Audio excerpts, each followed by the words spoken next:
தமிழ்நாடு சட்டப்பேரவையில் தொடக்கத்திலேயே தேசிய கீதம் பாடாததால் தனது உரையை நிகழ்த்தாமல் ஆளுநர் ஆர் என் ரவி வெளியேறினார். நடப்பாண்டின் முதல் சட்டப்பேரவை கூட்டத்தொடரையொட்டி ஆளுநர் உரையை வாசிப்பதற்காக ஆளுநர் ஆர் என் ரவி காலை 9:25 மணியளவில் சட்டப்பேரவைக்கு வருகை தந்தார். அவரை சபாநாயகர் அப்பாவு பூங்கொத்து வழங்கி வரவேற்றார்.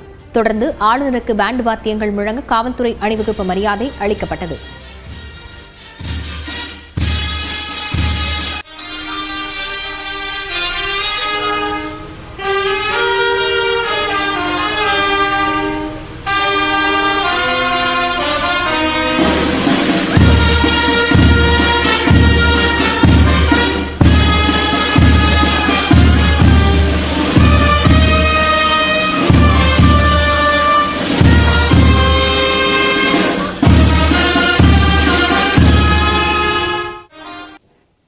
அதன்பின் சட்டப்பேரவை கூட்டம் தமிழ்தாய் வாழ்த்து பாடலுடன் தொடங்கியது. அப்போது பல்கலைக்கழகங்களில் துணைவேந்தர் நியமனம் செய்யப்படாததை கண்டித்து சட்டமன்ற உறுப்பினர் வேல்முருகன் முழக்கம் எழுப்பினார். மற்றொருபுறம் அதிமுக மற்றும் பாமகவினரும் முழக்கங்களை எழுப்பினர். இதனால் அவையில் கூச்சல் குழப்பம் நிலவியது. இந்த பரபரப்புக்கு மத்தியில் உரையை வாசிக்காமலேயே ஆளுநர் அவையிலிருந்து வெளியேறினார். இதனால் ஆளுநரை கண்டித்து காங்கிரசார் முழக்கங்களை எழுப்பினர். ஆளுநர் அவையிலிருந்து சென்ற பிறகு சபாநாயகர் அப்பாவு ஆளுநர் உரையை வாசிக்க தொடங்கினார். அப்போது அதிமுக உறுப்பினர்கள் பேரவை நுழைவு வாயில் அருகே நின்று முழக்கங்களை எழுப்பினர். அவர்களை வெளியேற்ற சபாநாயகர் உத்தரவிட்டார். அவையிலிருந்து வெளியே வந்த பிறகும் அதிமுகவினர் போராட்டத்தை தொடர்ந்தனர். யார் அந்த சார் என்ற வாசகம் பொறிக்கப்பட்ட பேட்ஜ் அணிந்தபடியும் பதாகை ஏந்தியபடியும் அரசுக்கு எதிராக முழக்கங்களை எழுப்பினர்.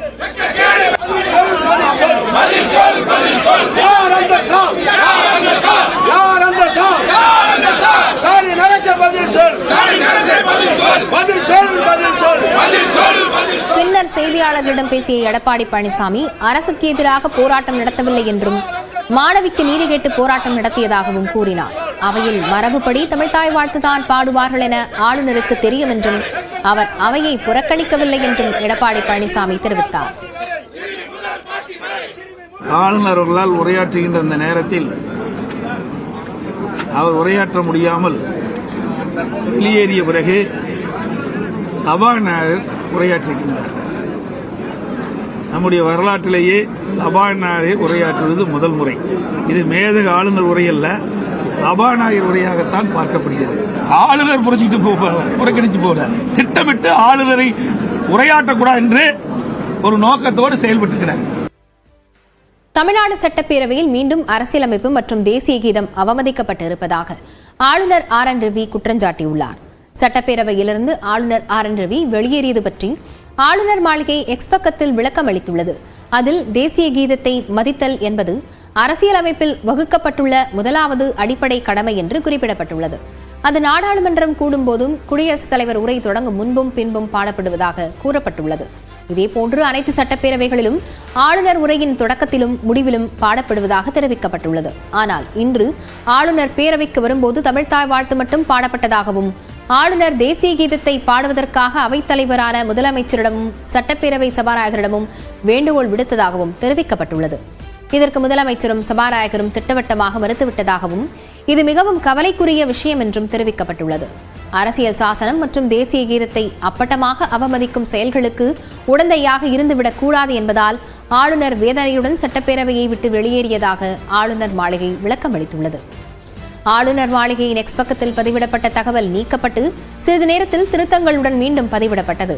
நாடாளுமன்றம் கூடும் போதும் குடியரசுத் தலைவர் உரை தொடங்குவதற்கு முன்பும் உரை முடிந்த பின்பும் தேசிய கீதம் பாடப்படுவதாக பதிவிடப்பட்டிருந்த வரிகள் மட்டும் நீக்கப்பட்டுள்ளன.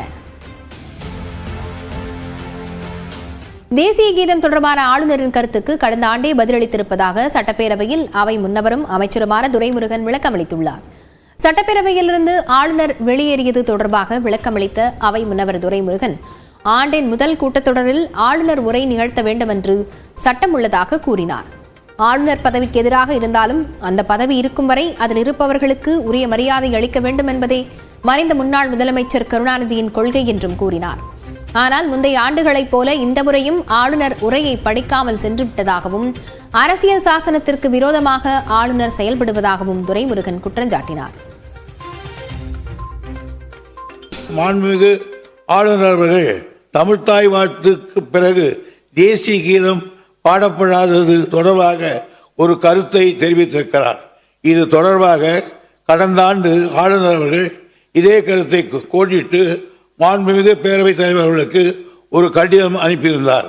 அந்த கடிதத்திற்கு அப்போதே பதிலளித்து இந்த அவையில் பின்பற்றப்படும் மரபின் அடிப்படையில் ஆளுநர் உரையின் தொடக்கத்தில் தமிழ்த்தாய்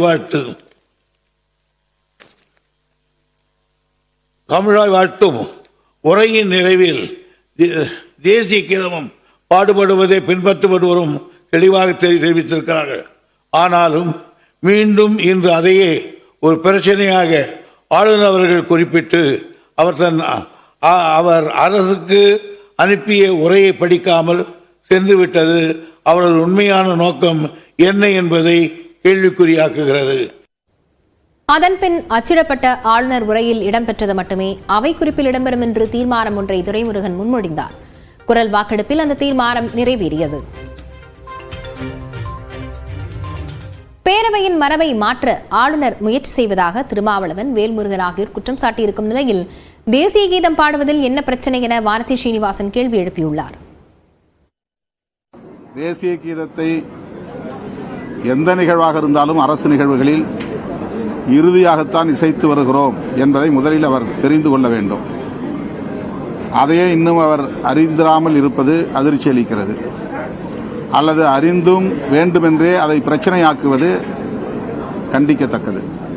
ஆளுநரின் இந்த போக்கு தமிழ்நாடு சட்டமன்ற மரபை அவமதிக்கிற செயல். அதனை விடுதலை சிறுத்தைகள் கட்சி கண்டிக்கிறது. பல்வேறு அரசு நிகழ்ச்சிகளில் ஆளுநர் கலந்து கொள்கின்ற நிகழ்வுகளில் இந்த புதிய நடைமுறையை தமிழ்நாட்டில் புகுத்துவதற்கு அவர் முயற்சிக்கிறார். இது மக்களால் தேர்ந்தெடுக்கப்பட்ட 7 கோடி மக்களை பிரதிநிதித்துவப்படுத்துகின்ற தமிழக சட்டமன்றத்தை அவமதிக்கின்ற செயல், மரபுகளை மீறி செயல்படுகின்ற ஒரு செயல். இதை தமிழக வாழ்வுரிமை கட்சியின் சார்பாக மிக வன்மையாக நான் கண்டிக்கிறேன். இதே பேரவையினுடைய தலைவர் எத்தனை முறை மரபுகளை மீறிக் கொண்டிருக்கிறார். தேசிய கீதம் பாடும்போது மட்டும் மரபு வந்துருமா? அப்போ திட்டமிட்டு மாநில அரசு தங்களுடைய பிரிவினைவாத கொள்கையை மறைமுகமாக அமல்படுத்திக் கொண்டிருக்கிறது. தேசிய கீதங்கிறது இந்த நாட்டோட மரியாதைங்க.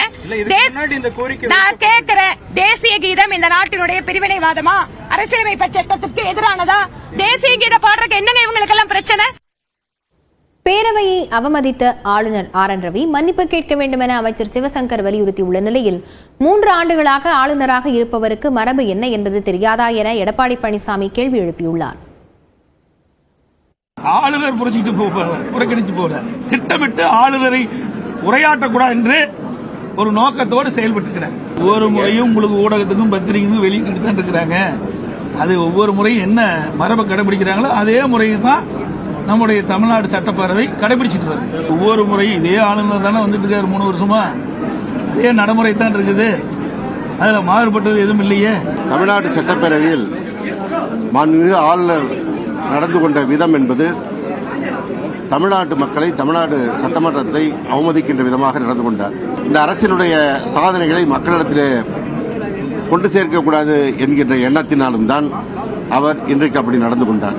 அவர் இன்றைக்கு இந்த அவையை அவமதித்ததை முன்னிட்டு மன்னிப்பு கேட்க வேண்டும். உரையாற்ற வந்த பொழுது ஜனநாயகத்தின் அடிப்படையில் அவருக்கு நாங்கள் எதிர்ப்பு தெரிவித்திருக்கிறோம். கருப்பு பேட்ஜ் அணிந்து தொடர்ந்து தமிழ்நாட்டு நலனில் அக்கறை இல்லாத ஆளுநராக இருக்கிறார். அக்கறை இல்லை என்றாலும் பரவாயில்லை, எதிரான நிலையை எடுக்கிறார். தி பேரலர் கவர்மெண்ட், மாற்று அரசாங்கத்தை நடத்த வேண்டும் என்று துடித்துக் கொண்டிருக்கிறார். இது கூட்டாட்சி தத்துவத்திற்கு எதிரானது, ஜனநாயகத்திற்கு எதிரானது. இப்படிப்பட்ட செயலை தொடர்ந்து மேதகு ஆளுநர் ஆர்.என். ரவி அவர்கள் தமிழ்நாட்டு மக்களுடைய நலனில் அக்கறை இல்லாத ஆளுநராக இருக்கிறார். இன்னைக்கு உள்ள சூழ்நிலையில் ஆளுநரை படிக்கவே விடல. எல்லாருமே முட்டுக்கிட்டாங்க. ஆனா என்ன பொறுத்தவரையில் இன்னைக்கு சபையில் நான் இருந்தனால அவரை அந்த சப்ஜெக்டுக்கே போக விடல. யாரு முழக்கமிட்டாங்க? எல்லாரும் அதிமுக, காங்கிரஸ். சட்டப்பேரவை கூட்டத்தொடரை எத்தனை நாட்கள் நடத்துவது என்பது குறித்து முடிவு செய்ய சபாநாயகர் அப்பாவு தலைமையில் அலுவல் ஆய்வுக் கூட்டம் நடைபெற்றது. இதில் வரும் 11ஆம் தேதி வரை பேரவை கூட்டத்தொடரை நடத்த முடிவு செய்யப்பட்டது.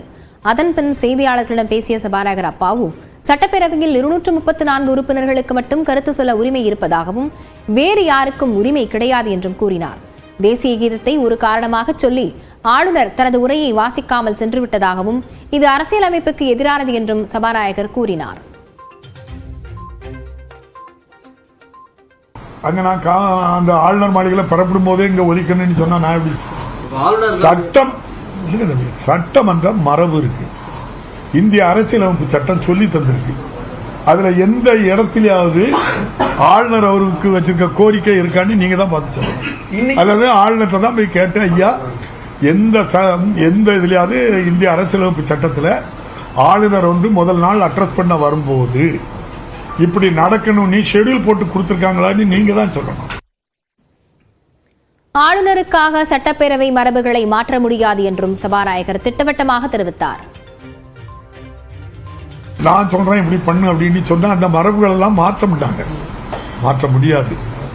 இப்ப நாங்க 3 தடவையும் இதே தான் சொல்லி பண்ணியிருக்காங்க. இன்னும் அடுத்த தடவையும் இதே ஆளுநர் இருந்தாலும் இதே மாதிரி நான் கொண்டு போவேன், இதே மாதிரி மரியாதை கொடுப்போம். வாசிக்காது அவங்களுடைய விருப்பமாக தான் இருக்கும்.